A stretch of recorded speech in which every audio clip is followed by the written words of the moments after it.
Hello, everyone, and welcome to Exploring Cinema. I'm Nate. And I'm Dylan. And I'm Adam. Today, we are continuing our sort of trilogy of old 3-hour period pieces that we've been exploring in the month of November, largely kind of inspired just by Napoleon being released and us kind of being in the mood for these kind of long historical epics. So today, we are talking about Terrence Malik's The New World from 2005. And Adam, would you like to tell the people what The New World is about? Yes, indeed. The New World from 2005. The story of the English exploration of Virginia and the changing world and loves of Pocahontas. Yeah, so basically the John Smith Pocahontas story, live action, not Disney-fied. Made by Terrence Malik, who, if you've seen a movie of Terrence Malik's, he has a very distinctive style. Yes. And I think coming into this, I had seen 3 of his movies, and Dylan, you had seen 4. I believe so. Yeah, correct?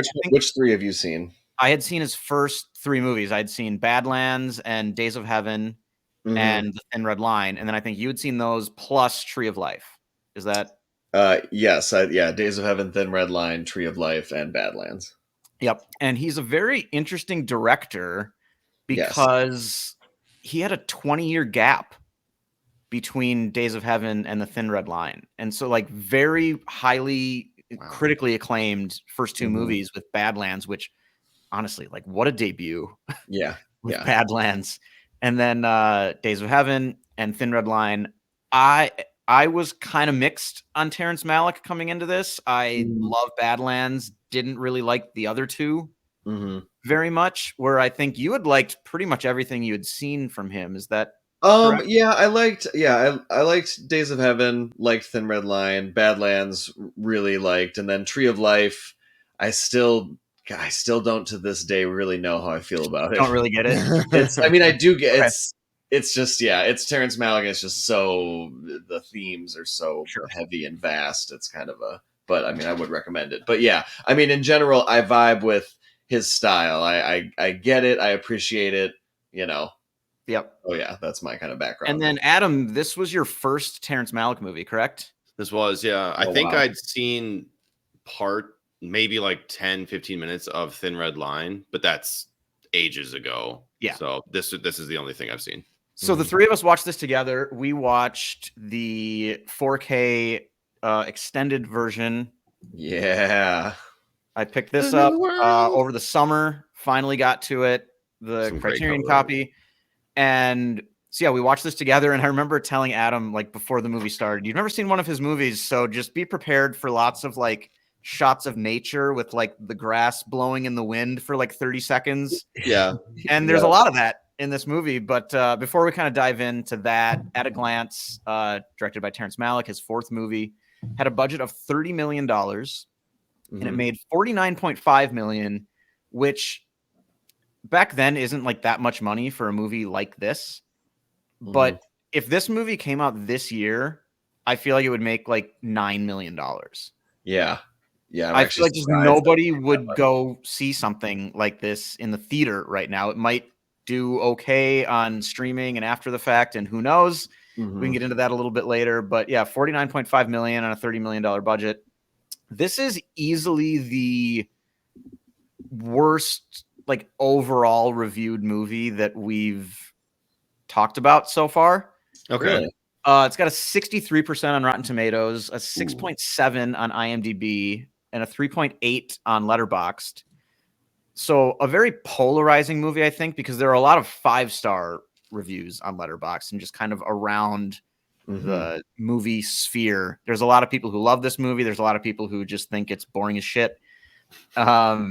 It got 1 Oscar nomination, which was for cinematography, which I think was very well earned. It's not surprising. But there are some people who really love this movie. Mike Flanagan, who recently joined Letterboxd, who I've been following, has a list of his 100 favorite movies, and this is on that. Roger Ebert gave this 4 out of 4 stars, and this came in at number 99 on Time Out's top 100 movies of the 21st century. Okay. Of like a year ago, or within the past 12 months, I think. So kind of mixed opinions on this movie. I think there's people who get it, but I can totally see a kind of general audience at least half of them just feeling like it was boring. Yeah, absolutely. I mean, it is 2 hours and 15 minutes, and we've seen several movies, especially going through these older movies. We've seen several of these that are like 3 hours, and those felt shorter than this did. Yes, I agree, Adam. I feel like Amadeus. Well, keep in mind we watched a 3-hour cut of this movie. Huh? I know that's fair. That's fair. But like, holy cow, did this feel long? Like, and we haven't said that about many of the other ones that like, yeah, they're long, but like you get through it and it doesn't feel too bad because there's good ebbs and flows and like the pacing's solid. This is just long. Well, before we dive into all that, let's just kind of get a couple other things taken care of. Okay. Like and subscribe if you want to keep being notified of. We do about one of these a week, just kind of a deep dive into some older movie that we find interesting. So if you want to keep being notified of that and join us for those episodes, we'd love to have you around. And then our next movie. So we're done with our big historical epics. And for the month of December, we're each just going to pick one movie that we kind of want to either that we've always wanted to watch or that we want to kind of finally make the other two watch. And for me, I'm choosing first here. So we're going to be watching Dial M for Murder, the Alfred Hitchcock movie from 1954. I'm all about it. Love this. This was the movie for me that I saw this for the first time a couple years ago. And I think it was the first time where I was just like, oh shit, like older movies can be awesome. Can be really good. Like everybody loves The Wizard of Oz, and there are a couple older ones that just kind of still like people still watch them. But I'd always kind of had a stigma or whatever about older movies and just couldn't really get into most of them.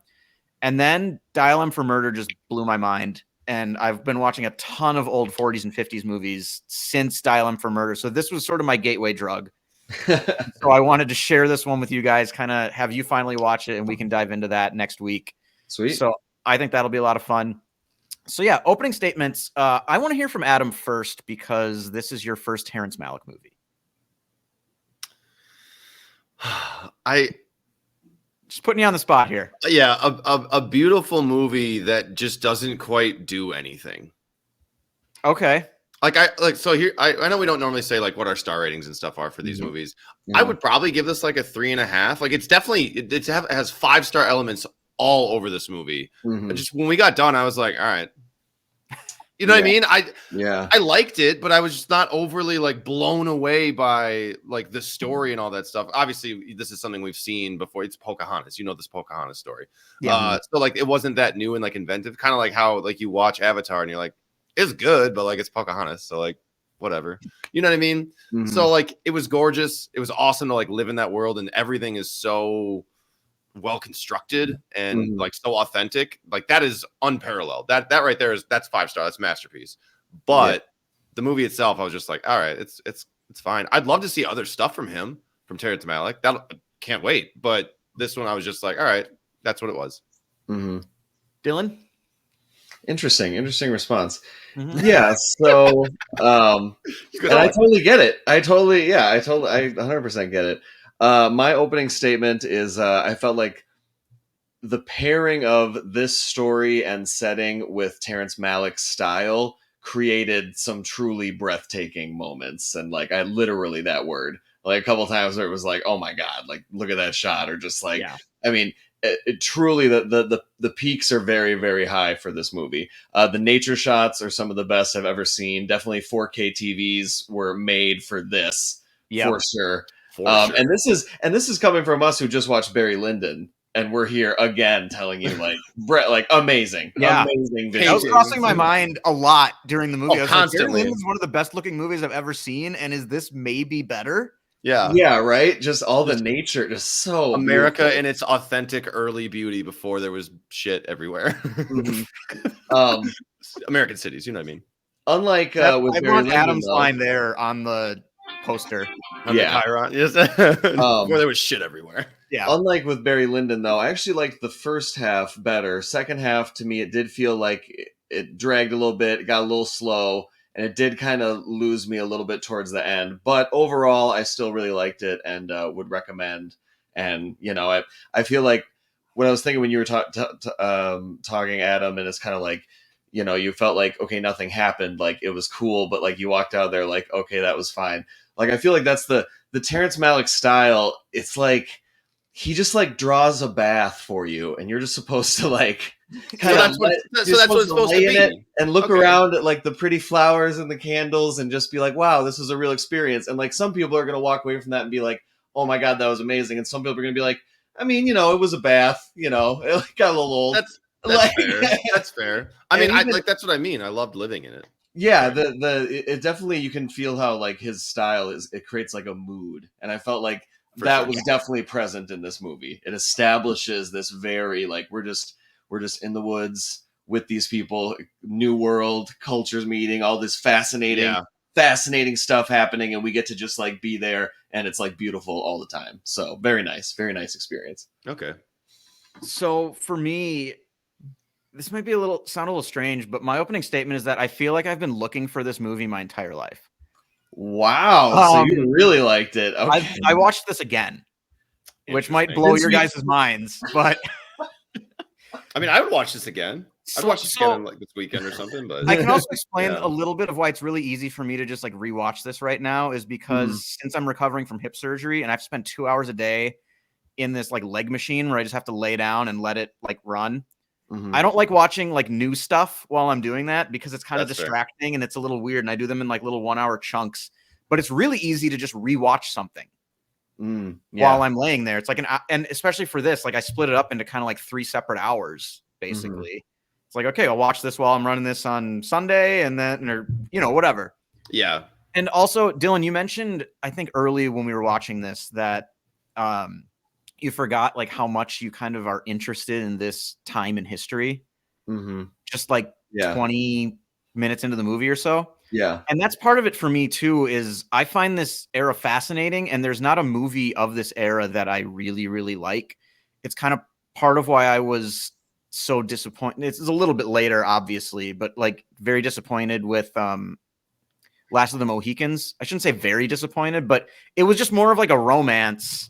Yeah. And that was all well done, but it didn't scratch that itch. Yeah, that's fair. And this movie did. And I mean, you're right, both of you, that this is one of the most breathtaking movies I've ever seen. The first like 20, 30 minutes of this is an absolute visual masterpiece. Yeah, put that on a loop and just let me watch that. Like, I mean, there are even people while I'm cleaning or something amazing. I'm thinking of some of our friends where I'm just like, God, I need to at least show them like the first 20 minutes of this movie. I don't know if they'd love the whole thing because like you said, it's paced in a way that's definitely not for everybody, but everyone will appreciate the first half hour of this movie. I think it's impossible not to just stare at this, especially like the 4K version that I have with my TV and just be like, and just have your mind blown. Yeah. It looks incredible. And, I felt some of that stuff in the middle with you guys where it felt a little slower the first time. The second time through where I kind of felt like I understood the themes a little bit better and I knew what the movie was doing and where it was going. I just never felt any slowness or like pacing issues because kind of Dylan, to your point, I liked the bath that was drawn for me. I liked that world that we were in. And there were just shot after shot after shot is incredible. And the relationship between John Smith and Pocahontas is fascinating, especially on a second viewing where, I mean, we can get into this a little bit more in like defining moments, I think, where I kind of understand what Malick was doing with Pocahontas's character. And that I think is where that plus Koryanka Kilcher's performance as Pocahontas, like that tied it all together for me. And made it enjoyable from beginning to end. So I have a lot of defining moments here. Okay. Well, I actually don't have. I kind of struggled to find defining moments because for me, that's honestly why I started watching it again. The aesthetic, because I was like, I really liked it, but then I was like, wait, what particular scenes did I like? And I was like, I don't know, like all of them. It was just like the whole hangout vibe. So I'll just do mine quick because I don't have that many. I think the obvious one is the initial meeting of all the peoples, the big, incredibly historic encounter. Also when they bring them food so they can survive the winter, when Pocahontas and her tribe bring them food. I just felt like that visually, just going into the camp and seeing how they're struggling so much, and they're bringing them like deer and elk, and it's just very fascinating. All the characters. We also know that one happened. Yeah, right. So that was just really cool to look at. And then the last one is just when she gets off the boat in England, and just the color of England and the aesthetic when she first arrives and gets on the dock. And it's just like, oh my God, so different. And that sets up kind of the last, 30 minutes of the movie where it's kind of this, I think a lot of commentary about, like so much of the movie has taken place out in nature, and we have these really strong themes of nature and humanity and God.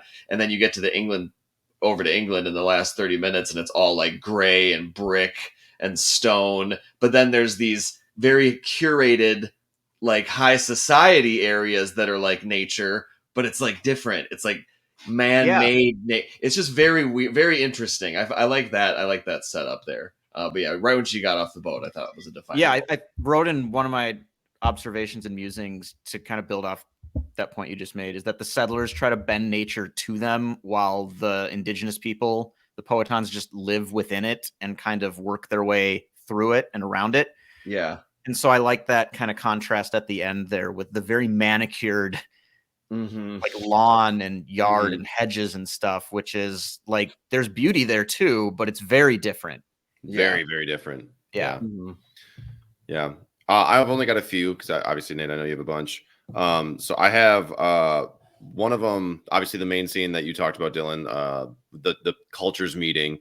But I have the swap, the difference. This is a great shot in the movie. It's like you're spending time with the natives in their little town, their little city, whatever you want to call it, their settlement. And then you immediately swap over to the fort, and it's all brown and muddy and shitty and garbage and just slate colored. And you're like, what? Why are we here? Like, what is the point of this? But the contrast between those two scenes is ridiculous. Those kids running around being the most savage, wild people in the entire film. Those kids were crazy. Yeah, they're Lord of the Flies kids for sure. Yeah. And then the other one I had was just like when John Smith tells his buddy to tell Pocahontas that he drowned. Just like, tell her I died. I don't, you know what I mean? Yeah. So I thought that was a defining moment. But that's really all I have. Okay. Yeah, I really I had some form of just the contrast. Yeah. Like you walk back in there after this like magical dreamscape that John Smith has been living in for the last like month or so, or 3 or whatever it is. Yeah. And you walk back into the fort and they're basically just all dying. Yeah. And it's like mud and brown and gray and gross. And just like right outside their doors, it's beautiful, but they've decided to wall that off. Yeah. It's dangerous. So what I had was just the opening scene when the settlers arrive and the Powhatans seeing them, the way that that's filmed with kind of like the ships coming in and they're looking on the shore and like super excited, and the indigenous people just kind of looking at like, what is this? Who are these people? Just the way that was filmed. And then also just John Smith going upriver, which has some of the most stunning shots in the entire movie. Basically the entire first half hour or like 40 minutes of this movie, because John Smith as a captive is really fascinating too. Watching them try to communicate with each other, which I think with like worse performances could have come off as a little corny. Yeah. But the way they do it is just like so sweet and genuine, because it's all stemming from like curiosity, I think. Yeah.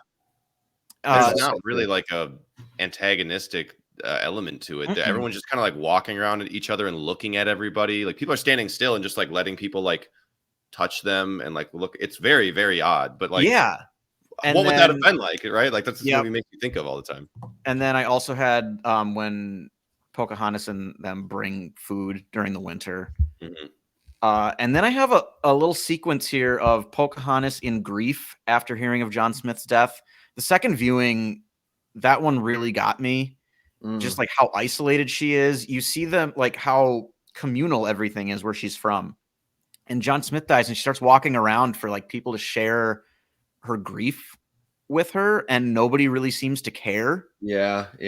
And it's just a really heartbreaking moment. There's even a shot where she's just like laying down in an alley by herself, just like crying essentially. And everybody's just kind of like, yeah, just get up and move on. Is kind of, and that one really got me the second time. And then just the whole final scene or sequence where she's playing with her kid and you get the voiceover where she's talking to, I'm not entirely sure if it's like her mother or like the mother. I feel like it's like a spirit, or it's like or maybe it's kind of one and the same thing for them. I'm not really sure. But with the voiceover, when she kind of says, like, now I understand where you live, and she's got her kid, and she's found happiness in a different way, in a different world, and kind of embraced that kind of to the best that she possibly can. And then, like, sort of leading into her death with Christian Bale's voiceover, kind of explaining what happened at the end. Just like that whole 5 minutes, I think is beautiful. So that was what I had for my defining moments. And then again, just like Barry Lyndon, any shot of the outdoors. Yeah. It's gold. Stunning. Yeah. So questions. Okay.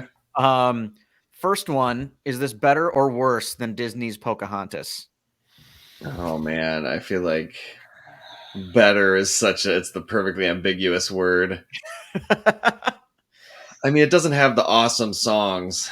That's true. I mean, I think it's a way better movie, but yes, the Disney version does have some great music.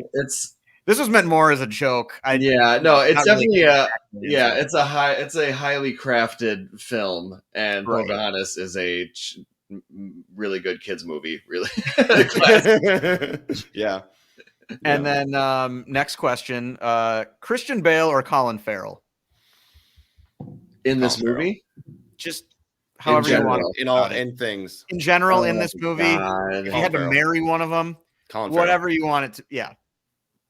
They're a very interesting pairing, just because I feel like Christian Bale's problem is he's like a little too serious, maybe like borderline crazy, and Colin Farrell's problem, I feel like, is he's a little too like much of a loose cannon. Like wild, he just does I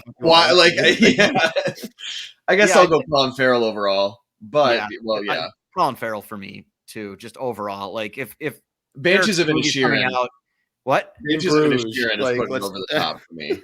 Yeah, Banshees is putting it over the top. If there's a movie coming out, like 2 movies coming out this weekend, and one has Christian Bale in it and one has Colin Farrell in it, I'm going to the Colin Farrell movie. Nice. Yeah, that's probably true. And then I mean, not really a wrong choice here, but do you think this is a better looking movie than Barry Lyndon, or do you think Barry Lyndon's still a little? God, it's so different. They're very different, but the fact that I even like thought of that while we were watching this movie, and these are just back-to-back movies that we're doing, feels insane to me, because Barry Lyndon blew my mind with how good looking it is. And then like a week later, we get this. I feel like this debate fits with the themes of the New World, because it's like Barry Lyndon, a lot of the beauty and what it's going for is like paintings, is all this like this paintings, which is like a man-made art, whereas New World is just living in the grass and the fields all the time, and so it's very different. There are a lot of shots in Barry Lyndon as well where it feels like they're just kind of ignoring that they live in a beautiful place. Yeah, absolutely. Yeah, seriously. I mean, I don't know. They're both heavyweight champions of the world. I mean, when you go toe to toe, I probably got to still give it to my boy Kubrick. Okay. But it's really, really close. I think it's only just your own preference at this point. They're exactly. Both yeah, that's what I was going to say. It just depends on what you want to care about more. Is like, do you like living in the nature of this? And like you said, the first like 40 minutes are just gorgeous, or do you like having the paintings, the art, or the candlelight? The beauty of the world shown to you, as opposed, via painting-esque shots, or do you want to live in it? Yeah. I think these are easily like the top two. Like if someone said, like, give me a list of the best looking movies, these are the first two I'm thinking of. That's my next question, actually, is what are some of the other best looking movies that you can think of that you've seen? Oh, that is a good question. Yeah, I feel like both these movies, they play around so much with natural light. Barry Lyndon, like this one was filmed with all natural light as well. Primarily, yes. Yeah. Malik tore down like a bunch of the stuff that they had built like on top of some of the huts and stuff, where they're like, he's like, no, get rid of it right now. And they like chopped holes in the ceiling so that they could light the thing. So weird. Yeah. Oh man, that's such a big question with no preparation.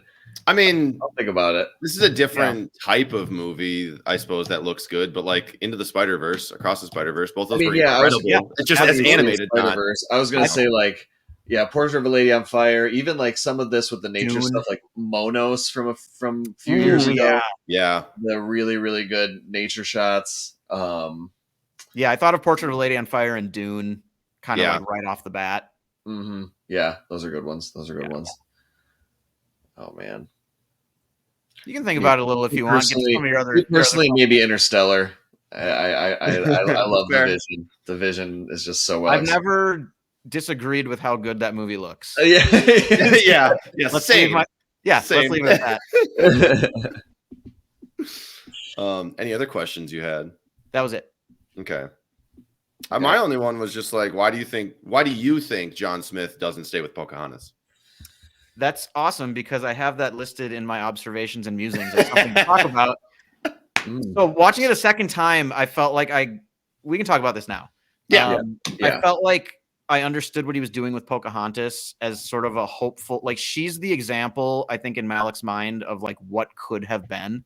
Mm-hmm. Like we didn't have to like kill them all and fuck this up. Yeah. Like there's like she is supposed to again be an example of a way forward to coexist. Yeah. And I think John Smith just can't picture that as a reality. Well, he just knows what he's used to. I mean, he's a soldier, right? Right. Like, that's what I'm saying. He knows exactly what that breeds, and like you're just gonna get run over. He can't picture a different way forward. Yeah. I think that's why ultimately that fails. And maybe just because they're meeting a little bit later, or the way it's depicted in this movie with John Rolfe's character, where he maybe kind of can picture a different way forward. Because after their marriage, when I was reading, there was like an 8-year peace. Interesting. Which is interesting. So I don't know, but that's why I think John Smith leaves, is because he just can't imagine this working. Yeah, working out and not being. He lacks imagination. That's very. I mean, he's a soldier, right? He's just. Yeah. Well, I'm here to conquer and do stuff, like do that kind of thing, and like normally the other side is just the enemy. Right. It's not like, oh, let's bring them into the fold, you know? I feel like it's a commentary on like the new world. Like there's the men who forge it and explore it and discover it. And then there's the men who actually get to live in it. And I feel like John Smith is an explorer. He's like, he just can't see the way forward. He can't see the future. And they're put in a really impossible position with, counteracting forces that are kind of out of their control. But Christian Bale, when he comes along, he kind of can see it. Like to your point, like he's kind of just like trying to make a family and a home for himself. He's not, like everything with John Smith is like, doesn't like Christopher Plummer or someone says like, you'll find your indies out there if you keep like, when he signs up to lead his own boat. It's like he always has to adventure and forge ahead, whereas Christian Bale isn't. And just maybe I think at that point in her life, that's actually what she was looking for, and what she needed was a guy like Christian Bale. Also, I just feel like it's kind of fate, cruel fate. They just couldn't be together. It wasn't the society and everything, and what they were going up against is just, it couldn't happen. It just wasn't. Yeah. Well, because you see, he expresses regret, not, I guess, verbally. Sort of verbally in the last scene when he talks to her. He definitely does. In the scenes where like he's in fucking like Greenland and he's just like looks miserable somewhere else. You're like, he's probably pining, or just like, man, I really wish I had stayed in the forest. And he isn't the same. I feel like that's part of the reason too. Their chemistry when they meet in England, you can tell it's just not the same. Things have changed, and I feel like part of that is because it's him all dressed and buttoned up in high society, whereas when they fell in love, and what it was when he was just out in the wild with her in the tribe, it was like he was being a version of himself that she wanted, but then like she sees him all buttoned up and all like in society, and it's like, oh, this isn't like, he doesn't. Like, well, he's also already left her at that, and like kind of broken her heart at that point too. But the line, I mean, he does acknowledge regret. She says, "I hope you find your indies," or "Did you find your indies, John?" Or something like that. And he says, I think just a really well written line. He says, "I think I sailed past them." Yeah, And that's like, I think the last thing he says to her. And I just think it's a beautiful scene. And she just goes back to, because that's where her husband kind of sets up this meeting where he's like, she's got to see him again, or she's just going to feel weird. And it's going to be miserable for both of us. And that's a great line too. Mm-hmm. Yeah. And that whole little speech he gives is awesome. Yeah. I think that's fantastic. I just had one question. It was, how'd you feel about the narration?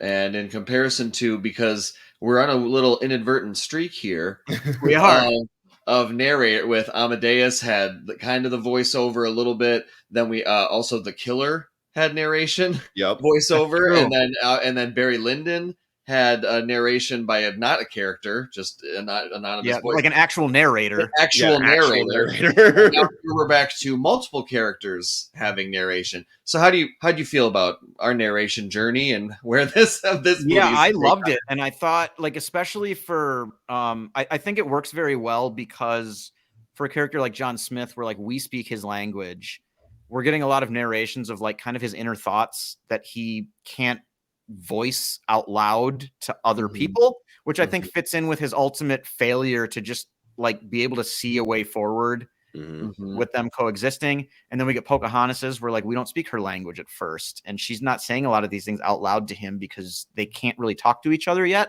And I think that works really well. I saw on one of the extras for the Criterion Blu-ray that Colin Farrell said none of that stuff was written when they recorded the movie. He recorded it 6 months after they finished shooting. Wow. So I think like Terrence Malick kind of builds his movies in post.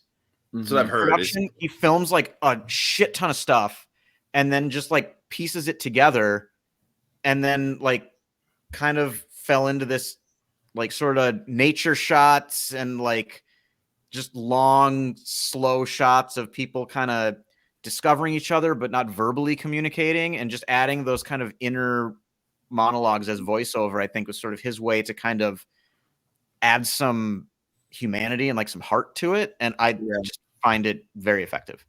Yeah. On top of that, I know that I was reading some of the trivia and stuff like that for this movie, and the guy who did the score was very upset with Terrence Malick because like most of the score isn't in the movie. He's like, he basically wrote over it.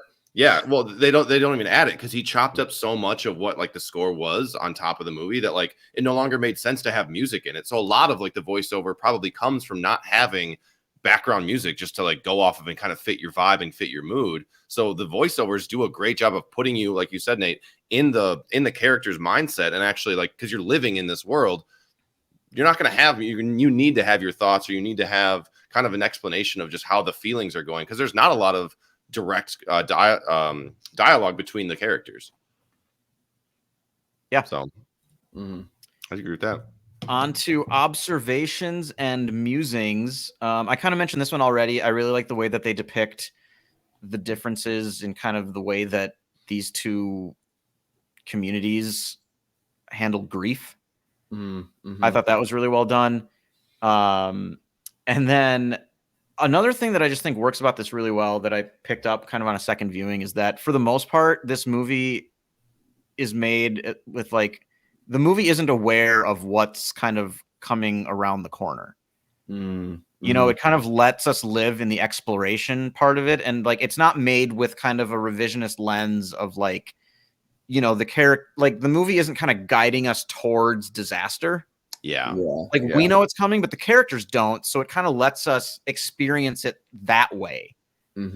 Outside of sort of Malick, I think, using Pocahontas as a look what could have been accomplished type of character. But I think the rest of it is, for the most part, like very unaware of where we're going. Everything feels like it's happening for the first time.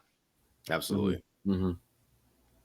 My only musing would be, if I was the natives, I would 100% have let all the settlers starve.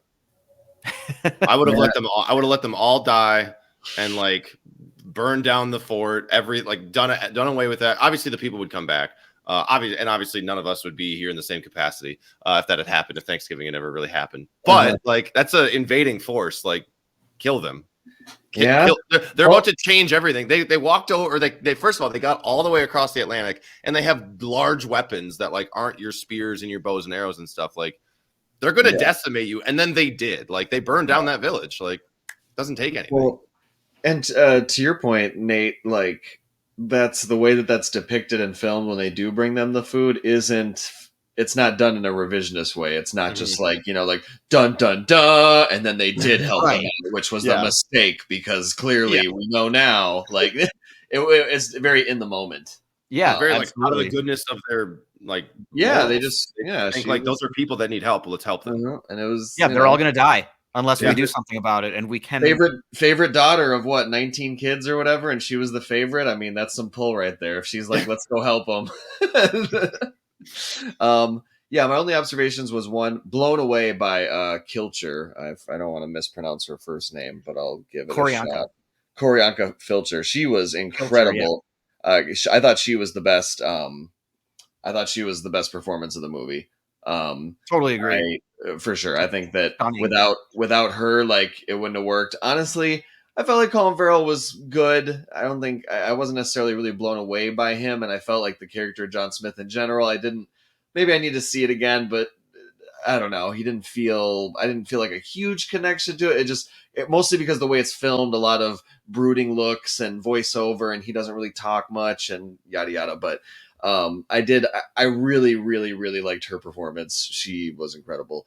And then kind of like with Barry Lyndon, there's too many possible themes to get into with this movie, I feel like, because you've got nature and humanity and God and the English and the natives. The dual meaning of New World. New World. Yes, exactly. It's just like, it's so heavy all over the place that I feel like, you could watch it over and over again, kind of through different lenses. Yeah, that's big reason why I watched it again. So yeah, those would be mine.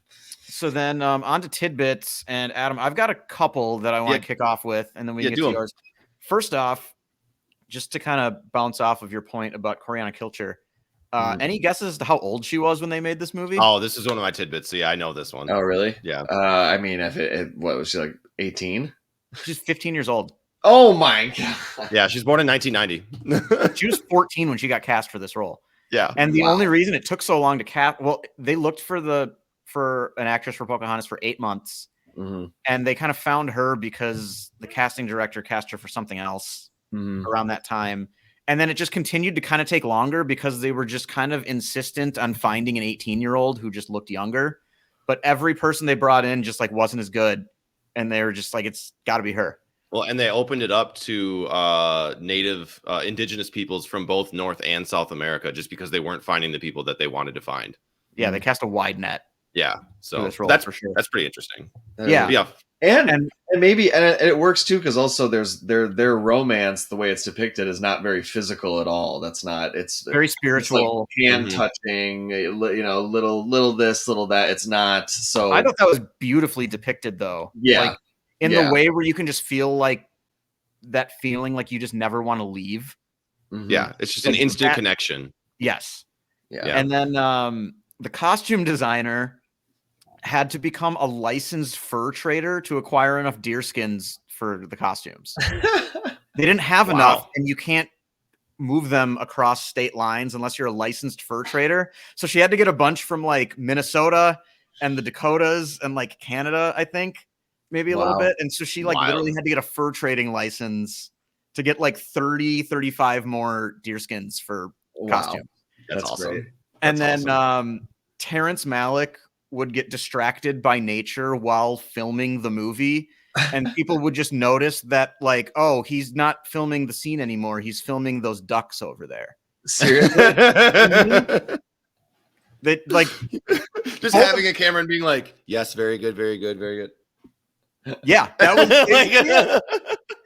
like Colin. I watched a documentary that has interviews with Colin Farrell and Koryanka Kilcher, and they were both like, I'd be like doing this scene where I'm kind of walking around by myself, and then all of a sudden it's just kind of like quiet, and it just sort of feels weird, and I turn around and he's just like not even looking at me anymore. And then also, do you remember that scene where Pocahontas has her hands and she opens them and the sun is like right between her palms? Yeah. Colin Farrell filmed that. Oh, nice. They let him play around with the camera a little bit, and they just kind of did that at one point, and he was just like, that's going in there. That's cool. And then I have a tidbit about Pocahontas, which I don't know if Adam has this or not, but this absolutely blew my mind. Okay. She is the 12th great grandmother of Edward Norton. Oh, I did know this. This is something that came out like a little while ago. Years ago because they discovered it on that show that they bring celebrities on. Yeah. I forget. Wow. I don't know what it's called or whatever, but yeah, he found out that like then they traced it all the way back. They did like genetic testing and stuff. Like it's for real. Yeah. Yeah. That's wild. Absolutely blew my mind. That is. So one of the little baby at the end that's Edward. That's future Edward Norton, right there. Man, imagine if he had played John Smith, John Rolfe, maybe, or John Rolfe. I'm my own father, like grandfather situation. Yeah, right. That was what I had for tidbits. The other tidbit I'd add to that is that speaking of the relationship between John Smith and Pocahontas, when they meet, I think historical accounts that like Pocahontas was somewhere between like 10 and 13 years old. Yeah, I think she's not supposed to be super old. Right. Yeah. So I've got a few. In preparation for the role, Colin Farrell read all 7 of John Smith's books that he published back in England on his accounts of the New World. So he wrote 7 books on his experiences, which is wild to me. Wow. I think that's fun. Christopher Plummer was so infuriated after watching the final cut of the movie and discovering that a lot of his scenes had been cut and one of his important speeches was reduced to just basically nothing, that he vowed to never work with Terrence Malick again. Yeah, there's a video on YouTube where you can find where it's like a pre-Oscars like actor chat, and it's like Christopher Plummer and like George Clooney is in there, and I think Charlize Theron might be in the room too. It's like a 3-minute YouTube clip where it says like Christopher Plummer on why he'll never work with Terrence Malick again. And I watched that between my viewings of the movie. So then like that big speech he's talking about, it's like a close up on Colin Farrell, like after Christopher Plummer comes back, and he's giving a big speech about like what they're doing there and why they can succeed. And he's just kind of like in the background. And then eventually like the audio of it just like fades away as like John Smith stops paying attention. Savage. And he was like in that interview I saw with Christopher Plummer, he was just like, I thought I nailed that speech. Like, I was so proud of that, and I'm just like back there talking. Yeah. Oh, that blows. So this one's fun. Both Irene Bedard, who plays Pocahontas' mother in this movie, and Christian Bale, who obviously plays John Rolfe, were in the Disney animated movie Pocahontas. Irene Bedard played Pocahontas, or voiced Pocahontas, and Christian Bale voiced Thomas. Yeah, which I don't remember exactly who Thomas is in that movie. Thomas is the guy who shoots the guy. He's like who shoots the chief. God, what's his name? Not the chief. The guy that Pocahontas is supposed to marry. Oh yeah. Yeah. That big dramatic scene. He's the one. That's who Thomas is. Gotcha. Well, that was Christian Bale in that movie, so that's fun. And then the last one is virtually all of the. 2 more, excuse me. Virtually all of the dialogue was dubbed in post-production, and the main reason was that during takes, Terrence Malick, his voice could be heard, like he was just talking while shooting. He's probably like, "Hey guys, look at these birds." Yeah. Look at the ducks over there. Like, so they had to dub all that in post-production. And then, speaking of the light that we were talking about earlier, almost all of this movie is shot with available light. Only the scenes shot in the Hampton Court Palace interiors, so like in England, was supplemented with artificial light coming through windows. And we saw this with Amadeus, I believe, to increase the light available in the interior shots. They added more wicks to candles. There was 4 wicks in the candles in this movie, just to keep it brightly lit. Classic. 4-wick movie. 4-wick movie. 4-wick. That's it. That's all I've got for tidbits. But yeah, it's super fun to go through this one and find like some of the neat stuff. Terrence Malick, because of the way he edits and does his, a lot of people don't like working with him because like some of their stuff is gone, or like we said, the guy who did the score was just very much like, no, I don't want to work with him ever again. Yeah, like, but people do because he's kind of a genius. Well, you get stuff like this. It looks incredible. People want to be in that movie. Like if your stuff isn't cut, like that's sick. Like yeah. Mm-hmm. All right. On to the moment we've all been waiting for. Oh, the frontier. The frontier, yes. It is time for the McCabe Coat of Excellence. It is your first time joining us. We give out, like the green jacket at the Masters, we give out the McCabe Coat of Excellence to anybody involved with the movie that we think exhibited excellence. And this one for me is going to be very difficult. I might have to cheat and give it to 2 people, but I think Dylan's done that a couple times, so I feel okay. Yeah, I'm cutting this one in half. I mean, I got to give half of this coat to Terrence Malick because I think this is just a beautiful movie that nobody else could have possibly made like this. Yep. And then Coriana Kilcher gives one of my favorite female performances I've seen, or just performances, period. Yeah. In a really, really long time. I mean, it isn't too often because I think my favorite performance from an actress ever is possibly Kate Hudson in Almost Famous. It's pretty good. And it isn't very often that I see a performance that just kind of makes me think of that. So she was stunning in this movie, and a large part about why it works as well as it does. So those two get to share this beautiful coat. Well, guess what? They don't need to share it. They can cut it in half, and they can put the halves together, because I'm giving a half to Malick and a half to Coriana Kilcher. Awesome. I'm doing the exact same thing. So they each get a whole coat. Yeah, no, just incredible. Everything I can say. Malick doing his thing. Perfect story and setting for his style. And you know, again, this isn't necessarily my favorite, but all of his are very close in my opinion. I like his style. I like what he's doing. You know, maybe one's a 4, one's a 4.5, but in general, I really, he has a very unique storytelling style and visual eye, and I'm here for it. So, I got to give it to him. And then for all the reasons you said, Coriana Kilcher just absolutely destroying it. First big role, 15, you know, big budget movie, and she just is perfect as a very well-known historical figure. Can't just make it your own. Like, you gotta, you know, adheres to some things. Like, So, well, for that reason, I'm giving it only to Coriana because this is my first intro to Terrence Malick. I liked it. I would go so far as to say as I loved it, but I just don't know enough at this moment to say like this is like it blew me away and all that kind of thing. Yeah, totally I think fair. her performance is what makes this movie work, like on every single level. Yeah. There's no movie without her. If that's a less good performance or a less impressive performance, the love doesn't feel real. The John Rolfe stuff at the end feels kind of hollow. Like all the stuff in the middle that like we're not going back and forth, but the tension that does exist, like she softens all of that. Yeah. So like if that's not good, then you go like, all right, well, this isn't believable, and we would have just like rolled straight through, or you know, whatever. So I think like she absolutely deserves the coat here. She's the linchpin of this movie. All right. On to closing statements. I guess for me, it's just I was blown away in every way I can imagine. Especially a second viewing. I want to watch it a third time. There's just something visually about this movie, and then along with the pace of it, because it looks so good and it's paced so kind of deliberately, it allows me to just kind of enjoy how it looks even more.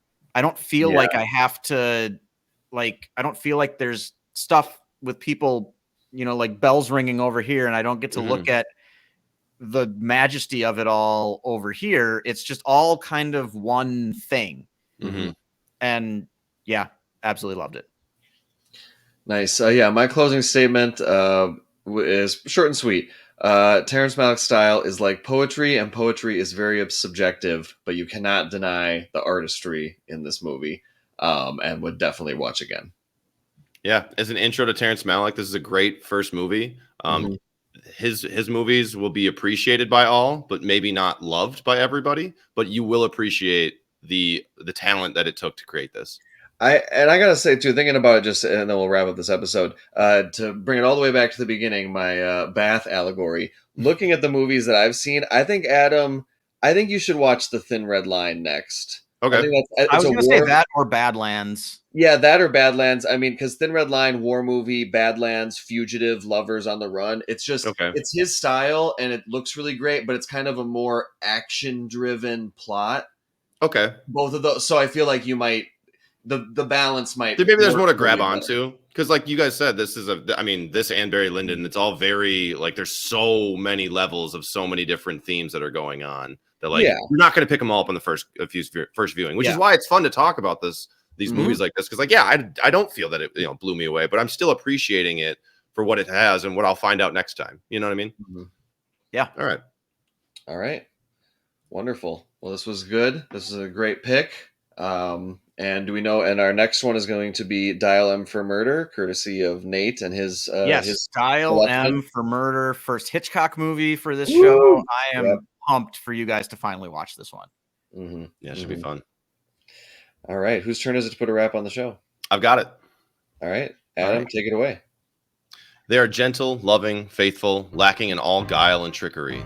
The words denoting lying, deceit, greed, envy, slander, and forgiveness have never been heard. They have no jealousy, no sense of possession. Real, what I thought a dream.